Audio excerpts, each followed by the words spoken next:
E aí, turma, como vocês estão? Espero que todos estejam bem. Na aula de hoje nós abordaremos o tema eletrólise. Então, vamos lá? O que é então uma eletrólise? Uma eletrólise é uma reação química não espontânea que envolve uma reação de oxirredução, a qual vai ser provocada por uma corrente elétrica. Certo, turma? Então é importante que vocês entendam isso. Uma eletrólise é uma reação química que não é espontânea. Então, vamos precisar provocar essa reação química. Como que a gente vai provocar essa reação química? A gente vai provocar através do uso de corrente elétrica. Essa energia elétrica, ela pode advir de uma pilha ou de uma bateria. Então, turma, vai ser essa fonte de energia elétrica que vai forçar a ocorrência da reação química.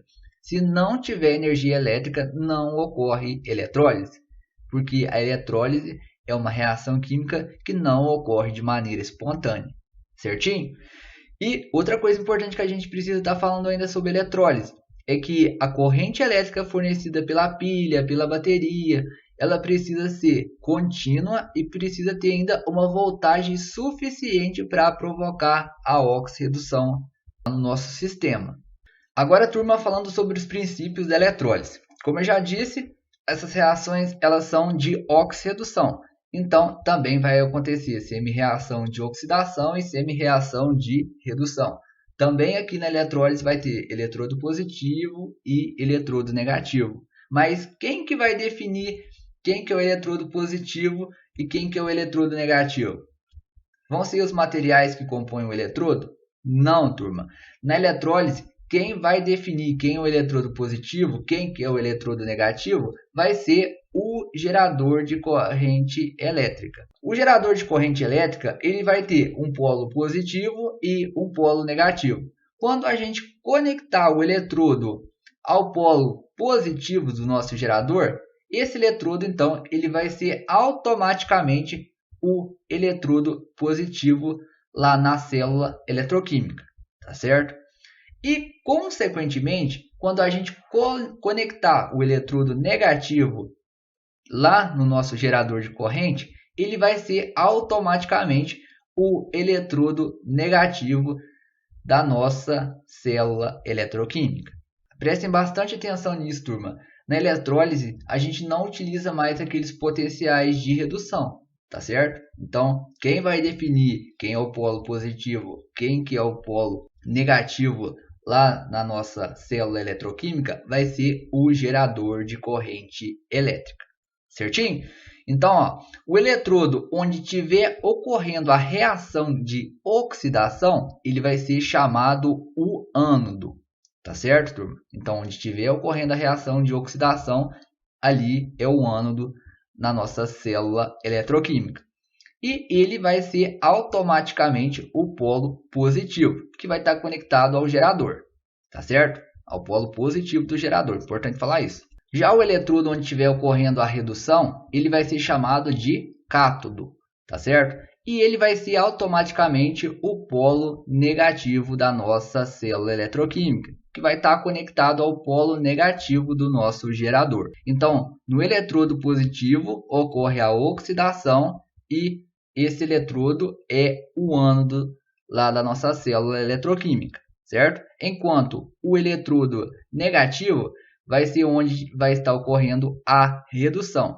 E nesse eletrodo, ele vai ser o cátodo na nossa célula eletroquímica. E vai ter também, turma, na eletrólise, uma solução eletrolítica. O que é essa solução eletrolítica? É uma solução que é composta por íons. E nessa solução vão ser imersos os eletrodos. E quem vai ser responsável pela condução de corrente elétrica? Vai ser a solução eletrolítica, turma. A solução eletrolítica ela é composta por íons.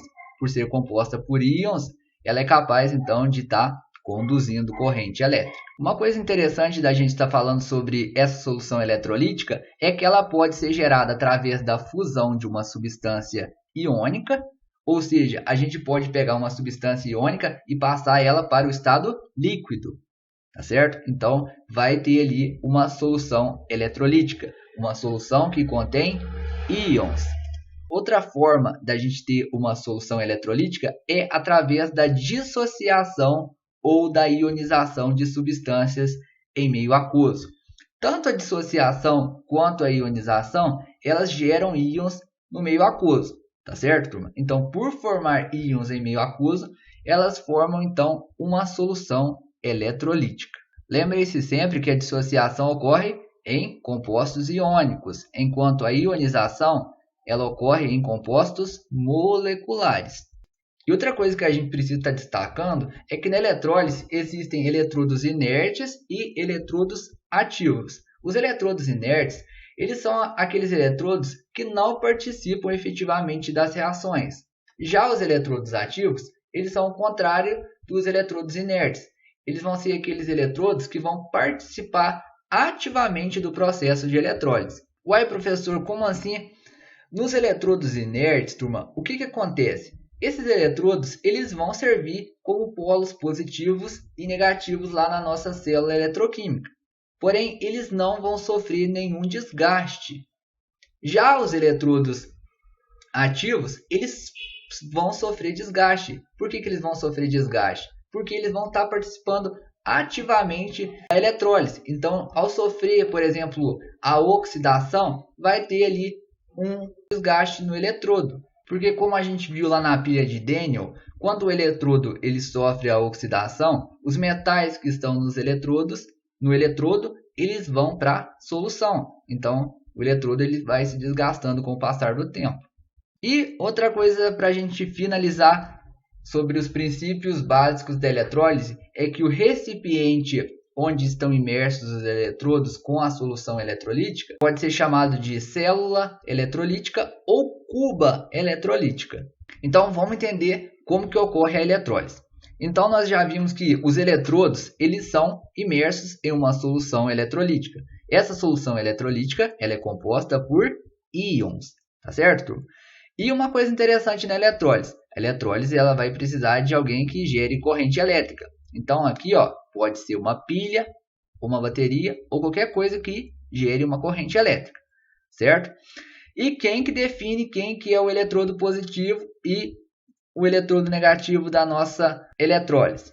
Vai ser o gerador de corrente elétrica. Então, quando a gente conectar um eletrodo ao polo positivo do nosso gerador, esse eletrodo ele passa a ser automaticamente o eletrodo positivo lá na eletrólise. E quando a gente conecta o eletrodo negativo ao polo negativo lá do nosso gerador de corrente elétrica, esse eletrodo passa então a ser o eletrodo negativo. Então, turma, a gente sabe que a nossa solução ela vai ser composta por íons. Imagine que vocês tenham aí uma solução de NaCl. Quando a gente coloca o NaCl em água, o que acontece? Acontece uma dissociação, onde vai se formar ali íons Na+, e íons Cl-. Os íons Na+, que são aqueles íons positivos, eles vão se aproximar de qual polo? Do polo positivo ou do polo negativo? Com certeza vai ser do polo negativo, tá certo, turma? Íons positivos se aproximam do eletrodo negativo. E, consequentemente, os íons negativos, que são os íons Cl-, eles vão estar se aproximando, então, do polo positivo. Aí, dessa maneira, turma, o que vai acontecer? Esses íons negativos, que são aqueles íons que estão com excesso de cargas negativas, eles vão doar elétrons para o polo positivo, certo? Esse polo positivo, ele vai ser o ânodo, ok, turma? Prestem bastante atenção nisso. O polo positivo é o ânodo, porque ele vai estar recebendo elétrons desses íons negativos, certo? Então os elétrons eles vão ser captados aqui pelo polo positivo e vão em direção ao polo negativo, certo? Quando os elétrons eles chegarem no polo negativo, quem vai receber esses elétrons vão ser os íons positivos que estão ali na solução. Então, turma, se os íons com cargas negativas estão doando seus elétrons, então que tipo de processo que está ocorrendo aí nesse polo positivo? É a oxidação. Lembram lá que a oxidação é a doação de elétrons? Então, quem vai estar sofrendo a oxidação vão ser os íons negativos. E a gente viu que os íons positivos estão lá no eletrodo negativo, que está recebendo elétrons. Então, os íons positivos, eles vão receber esses elétrons que estão chegando no polo negativo, certo? E o que eles vão sofrer?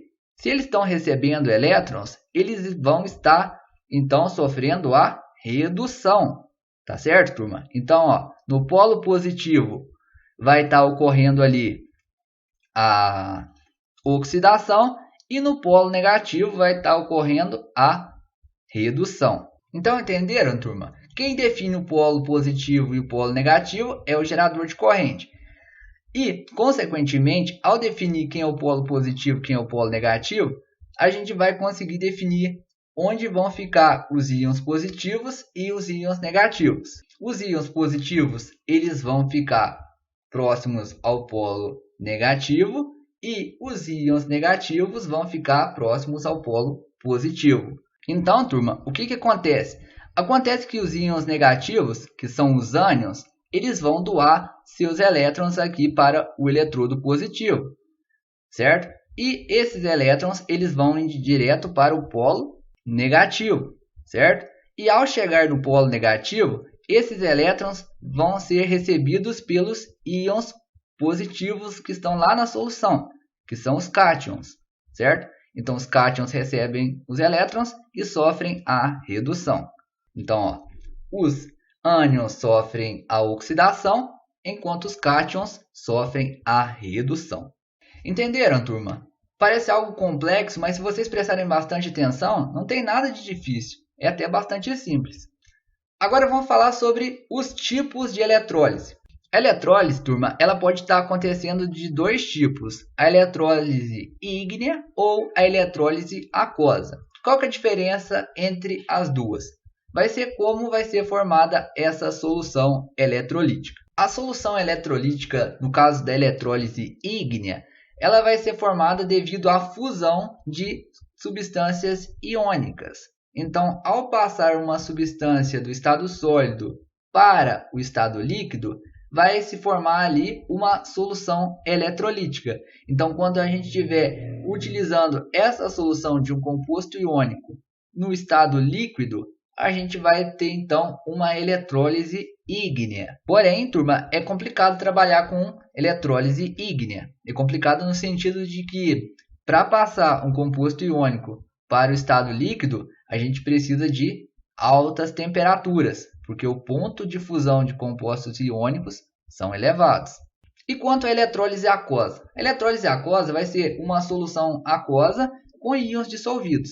Então, a gente pode colocar ali ácidos, sais ou bases. Formando íons, a gente tem então uma solução eletrolítica. Porém, turma, na eletrólise aquosa, a gente precisa analisar esse fator aqui, ó. Na eletrólise em meio aquoso, existem, além dos íons da substância dissolvida, os íons da água, que são os íons H+ e OH-. Esses íons, eles são provenientes da autoionização da água. Então, a água, ela forma ali íons H+ e íons OH-. Dessa maneira, a gente precisa estar consultando uma lista de facilidade de descarga para a gente saber qual ânion e qual cátion que vão participar efetivamente ali do processo de oxirredução. Então, turma, a gente precisa ficar atento ainda ao fato de estar ocorrendo ali variação de pH na nossa solução. Por que pode ocorrer variação de pH? Porque se tiver ocorrendo, por exemplo, uma diminuição na concentração dos íons H+, a solução ela vai ficar com um caráter mais básico, porque vamos ter uma maior quantidade de OH- em relação a H+. E pode estar acontecendo ainda da solução ficar básica, porque se tiver uma diminuição da concentração dos íons OH-, vai ter uma maior quantidade de íons H+. Então a nossa solução ela vai ficar mais ácida. Aí vocês podem estar se perguntando aí, será que tem diferença entre aquele processo que a gente viu que ocorre nas pilhas com esse processo de eletrólise? Tem muita diferença, turma. Na pilha, o processo ele ocorre de maneira espontânea, enquanto na eletrólise não. Na eletrólise a gente precisa fornecer corrente elétrica para estar acontecendo. Na pilha, é a energia química que é convertida em energia elétrica. No caso da eletrólise, é o contrário. É a energia elétrica que se converte em energia química. Eu não sei se vocês notaram isso aqui, turma. Na pilha, o ânodo ele sempre vai ser o polo negativo. Na eletrólise, não. Na eletrólise, o ânodo ele é o polo positivo. E o cátodo? O cátodo, lá na pilha, ele é o polo positivo. E já na eletrólise, o cátodo ele vai ser o polo negativo. Tá joia? Então é importante que vocês tomem bastante cuidado para não estar confundindo. E nós não podemos deixar de falar sobre a importância da eletrólise, né, turma? Que a eletrólise é utilizada no processo de galvanoplastia, que consiste no recobrimento de objetos com uma fina camada de metal. A gente pode estar citando aí alguns exemplos de galvanoplastia, como a niquelação, que é o recobrimento de um objeto com níquel, a cobreação, que é o recobrimento de um objeto com cobre, cromação, que é aquele recobrimento de um objeto com o cromo. E onde que são utilizados esses processos de galvanoplastia? Eles são utilizados nas construções civis, para carros esportivos, motos, ferramentas e entre outras aplicações. Aí vocês podem estar se perguntando aí, qual que é a vantagem de recobrir um objeto com... Aí vocês podem estar se perguntando, quais são as vantagens que são proporcionadas por esses processos aí de recobrimento de um objeto com determinada substância? Simples, turma. Quando a gente recobre um material com alguma dessas substâncias, a gente pode conferir ao material ali uma maior resistência, uma maior proteção à corrosão, uma estética, a gente deixa o material mais bonito. A gente pode ainda aumentar a dureza superficial desse material, além de poder ainda aumentar a resistência à temperatura. Observem, turma, essa calota aqui, ó, ela sofreu a cromação. Observem como que ela ficou brilhante e bonita. Então, isso é devido a um processo de galvanoplastia que é baseado na eletrólise. E outro processo de eletrólise bastante importante, turma, é aquele que é utilizado na obtenção do alumínio, através de processos metalúrgicos. A metalurgia ela é uma área que estuda as transformações dos minérios em metais ou em ligas metálicas. E diversos metais eles são obtidos através da metalurgia, como por exemplo o cobre, o titânio, o ferro e o manganês. Vamos falar especificamente aí sobre o alumínio. O alumínio ele é extraído da bauxita e na bauxita o alumínio ele vai se encontrar hidratado, ele vai se encontrar com moléculas de água e muitas outras impurezas. Então vai ser preciso fazer um tratamento da bauxita para se extrair o alumínio, que seguem essas etapas aqui, ó. Primeira etapa é extrair a bauxita lá das fontes minerais. Depois vai fazer uma purificação dessa bauxita. Depois vai estar fazendo ainda uma eletrólise ígnea. E depois da eletrólise ígnea, a gente vai estar obtendo ali o alumínio, que vai poder ser transformado numa liga metálica se for desejável. Tá joia, turma? Então, observem que a eletrólise ela é muito importante aí na indústria. Vocês já devem ter ouvido falar daquelas joias banhadas a ouro, por exemplo. Essas joias banhadas a ouro, elas foram submetidas a esse processo de eletrólise, porque através da eletrólise é que o metal ali, por exemplo, o ouro, ele consegue se impregnar melhor na joia. Agora, turma, peço que vocês façam os exercícios da semana 4 do PET volume 2. E se vocês ficaram com alguma dúvida, por favor, tirem essas dúvidas comigo lá pelo WhatsApp. Tá joia? Bons estudos a todos, até a próxima então e valeu!